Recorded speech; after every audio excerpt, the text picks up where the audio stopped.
ఈ రోజు స్టోరీలో రాధ అయితే స్పృహలోకి వచ్చింది. ఇక తనను పై అటాక్ చేసింది సుందరి అనే విషయం రాధ చెప్పేసిందా? విక్రమ్ కృష్ణకి సుందరిపై అనుమానం వచ్చింది.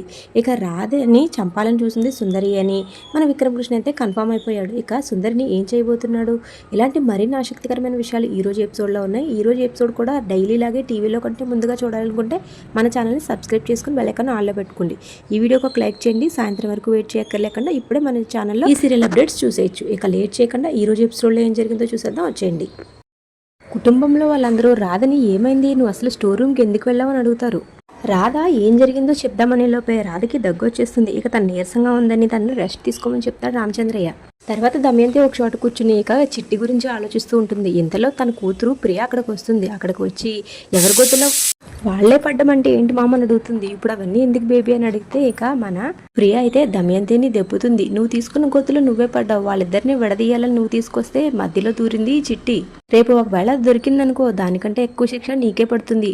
ఎందుకంటే దొంగలించిన వాళ్ళకంటే దొంగని పంపించిన వాళ్ళకే ఎక్కువ శిక్ష పడుతుంది కదా అని దమయంతిని చాలా మాటలు అనేస్తుంది ప్రియ. ఫైనల్గా ప్రియ అయితే ఒక మాట చెప్పేస్తుంది, నువ్వు చాలా జాగ్రత్తగా ఉండు. ఇక దొంగ చిట్టి విషయంలో ఏం చేయాలో బాగా ఆలోచించు. నువ్వు కానీ తను లైట్ తీసుకుంటే రేపు అనే రోజు నీకు మేకై కూర్చుంటుంది. ఇంకా దాని విషయంలో చాలా జాగ్రత్తగా ఉండని తన అమ్మకి 4 మంచి మాటలు చెప్పి అక్కడి నుంచి బయలుదేరుతుంది. ఇక మన హీరో గారు లోపలికి వచ్చేస్తారు. ఇక్కడి నుంచే అసలు స్టోరీ స్టార్ట్ అయిపోతుంది. అసలు స్కిప్ చేయకుండా లాస్ట్ వరకు చూడండి. మన హీరో గారు లోపలికి వచ్చిన తర్వాత రాధ దగ్గరికి వచ్చి తన పైన చాలా కన్సర్న్ చూపిస్తాడు. దేవుడి దేవల్ల నువ్వు బయటపడ్డావు, లేకపోతే తలుచుకోవడానికి చాలా భయంగా ఉంది అని తన ప్రేమనంతా రాధ వైపు చూపిస్తాడు. రాధ విక్రమ్ కృష్ణని అలా చూస్తూ ఉండిపోతుంది. ఏమైంది అని అడుగుతాడు. కానీ రాధ తన మనసులో మాట మాత్రం బయటపెట్టదు. జ్యూస్ తీసుకొచ్చి తాగమని చెప్తాడు. కానీ రాధ నిరాకరిస్తుంది. పక్కన పెట్టండి తర్వాత తాగుతానులే అంటుంది. ఇక్కడికి మన హీరో గారు ఏమాత్రం తాగకుండా ఆగకుండా రాధకి తన చేతులతో ఆ జ్యూస్ తానే పట్టిస్తాడు. యాజ్ యూజువల్ ఎప్పట్లాగే ఈ రోజు కూడా వీళ్ళిద్దరు బ్యాక్గ్రౌండ్ లో ఒక సాంగ్ వేసేసుకుంటారు. ఇక రాత్ జ్యూస్ తాగేసిన తర్వాత మన హీరో గారు అయితే మ్యాటర్లోకి వచ్చేస్తాడు. సరే కానీ ఇంక ఇదంతా పక్కన పెట్టు, చెప్పు నువ్వు స్టోర్ రూమ్లోకి ఎందుకు వెళ్ళావని అడుగుతాడు. విక్రమ్ కృష్ణ క్వశ్చన్స్ అడుగుతుంటే రాధ మనసంతా అక్కడ స్టోర్ రూమ్ లో జరిగిన వాటినే తలుచుకుంటూ ఉంటుంది. ఇక రామచంద్రయ్యని కూడా మైండ్ లో పెట్టుకుని రాధ అయితే ఇలా చెప్తుంది, అన్నీ నేనెలా చెప్తాను, కొన్ని మీరు తెలుసుకోవాలి. నేను చెప్పడం కంటే మీరు తెలుసుకుంటేనే బాగుంటుంది. కానీ నేను ఒకటి చెప్తాను, మీ వంతట మీరు తెలుసుకోవాల్సిన విషయాలు చాలా ఉన్నాయి.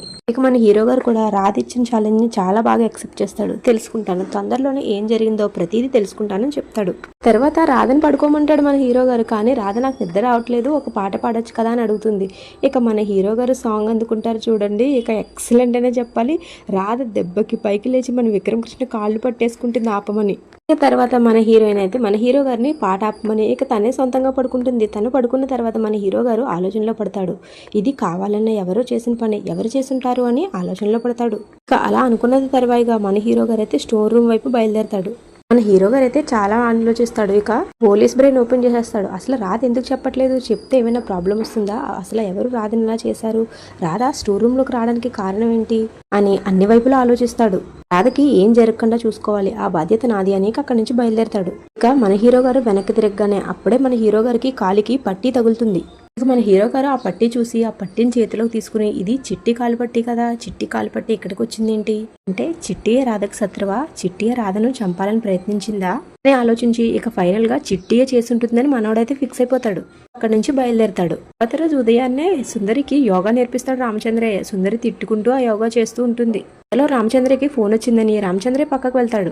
తర్వాత మన హీరో గారు సుందరి దగ్గరికి వెళ్ళి, నీ కాలుది ఇంకో పట్టి ఏమైంది అని అడుగుతాడు. దానికి యోగా చేయడానికి వస్తుంటే రూమ్ లో పడిపోయింది బావా అని చెప్తుంది సుందరి. దానికి రూమ్లోనా లేకపోతే స్టోర్ రూమ్ దగ్గర, నీది స్టోర్ రూమ్ దగ్గర పడిపోయిన పట్టి ఇదేనేమో చూడు అని చూపిస్తాడు. దానికి సుందరి కూడా ఇదే బావా అని తీసుకుంటుంది. ఇది నీ దగ్గరికి ఎలా వచ్చింది బావా అని సుందరి అమాయకంగా అడుగుతుంది. దానికి మన హీరో గారు కూడా గట్టిగానే సమాధానం చెప్తాడు, ఇది నా దగ్గరికి రాలేదు, స్టోర్ రూమ్ దగ్గరికి నడుచుకుని వెళ్ళింది అని చెప్తాడు. ఇక ఆ మాటకి సుందరి అయితే చాలా ఆశ్చర్యపోతుంది. నువ్వు నైట్ స్టోర్ రూమ్ దగ్గరికి వెళ్ళావా అని అడుగుతాడు. దానికి సుందరి అయితే నేను స్టోర్ రూమ్ దగ్గరికి ఎందుకు వెళ్తాను, నాకు చాలా భయం స్టోర్ రూమ్ దగ్గరికి వెళ్ళడానికి అని చెప్తుంది. అయితే నువ్వు రూమ్లో పడుకుంటే నీ పట్టి మాత్రం స్టోర్ రూమ్ దగ్గరికి వెళ్ళిందనమాట అని ఆరాలు తీస్తాడు. ఇక సుందరి కూడా ఏమాత్రం తగ్గకుండా, అదేంటి బావా నువ్వు మరదలతో మాట్లాడినట్టు కాకుండా దొంగతో మాట్లాడినట్టుగా మాట్లాడుతున్నావు అని అడుగుతుంది. దానికి మన హీరో గారు కూడా, ఇప్పుడు నీ బావగా రాలేదు, పోలీస్ ఆఫీసర్ లాగే వచ్చానని సమాధానం చెప్తాడు. విక్రమ్ కృష్ణ అయితే తన మనసులో ఉన్న అనుమానాల్ని అన్నిటిని చిట్టికి చెప్పేస్తాడు. కానీ చిట్టి తర్వాత ఇలా అంటుంది, అవునా అయితే ఇది నా పట్టీ కానే కాదు, నా పట్టీ అనుకున్నాను, పట్టీలాంటి పట్టీలు చాలా ఉంటాయి కదా బావా, అలా ఇది నా పట్టీ అనుకున్నాను, కానీ ఇది నా పట్టీ కాదు అని మాట మార్చేస్తుంది. మన హీరో గారు గట్టిగా వార్నింగ్ ఇస్తాడు సుందరికి. నా ఇన్వెస్టిగేషన్లో నీదే ఈ పట్టి అని తెలిసిందంటే నిన్ను అస్సలు వదలను. కొత్త విక్రమ్ కృష్ణని నువ్వు చూస్తావని సరిగ్గా వార్నింగ్ ఇస్తాడు. ఫైనల్గా మన హీరో గారు ఒక మాట చెప్పేస్తాడు. నాది రాధది అగ్రిమెంట్ మ్యారేజే కావచ్చు, కానీ ఇక్కడ ఉన్నంతకాలం రాధ బాధ్యత నాది. నా వాళ్ళైనా పరాయి వాళ్ళైనా రాధని ఏమైనా చేయాలని చూస్తే నేను మాత్రం అస్సలు వదలని చెప్పేస్తాడు. అలా ఈ రోజు ఎపిసోడ్ అయిపోతుంది. రేపటి ఎపిసోడ్ మరింత ఇంట్రెస్టింగ్గా ఉండబోతుందా? చూద్దాం రండి. ఇక రేపటి ఎపిసోడ్లో మన హీరోయిన్ రాధ తను చిట్టి కాదని, చిట్టి రూపంలో వచ్చిన సుందరి అని ఇక అసలు విషయం విక్రమ్ కృష్ణకు చెప్పేస్తుంది.